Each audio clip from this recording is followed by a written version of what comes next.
నేడు కడప జిల్లాలో సీఎం పర్యటన ఉండనుంది. జేఎస్డబ్ల్యూ స్టీల్ ప్లాంట్ శంకుస్థాపనకు సర్వత్ సిద్ధం చేసినట్టుగా తెలుస్తోంది. అధికారులతో కలిసి ఏర్పాట్లు పరిశీలించిన ఇన్ఛార్జ్ మంత్రి సవిత సీఎం పర్యటన కార్యక్రమాన్ని విజయవంతం చేయాలన్న మంత్రి.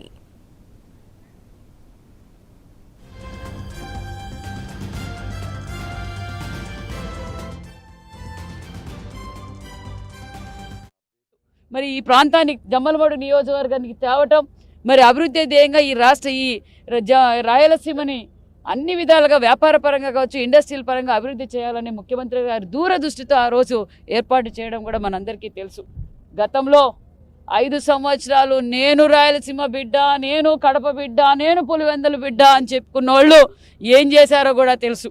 స్థల మార్పిడి చేశారు. ఏదైతే ముఖ్యమంత్రి చంద్రబాబు నాయుడు గారు అధికారంలో ఉన్నప్పుడు, ముఖ్యమంత్రిగా ఉన్నప్పుడు ఈ స్థలం కేటాయించి గతంలో మరి ప్లేస్ మార్చి, ఎందుకంటే చంద్రబాబు నాయుడు గారికి మంచి పేరు వస్తుందని చెప్పి ఆయనకి అలవాటే ప్రజావేదిక కూల్చటం, ప్రజల సొమ్ము దోచుకోవడం, అన్నా క్యాంటీన్లు మూసేయడం, మనం అన్నీ ఈ రాష్ట్రాన్ని సర్వనాశనం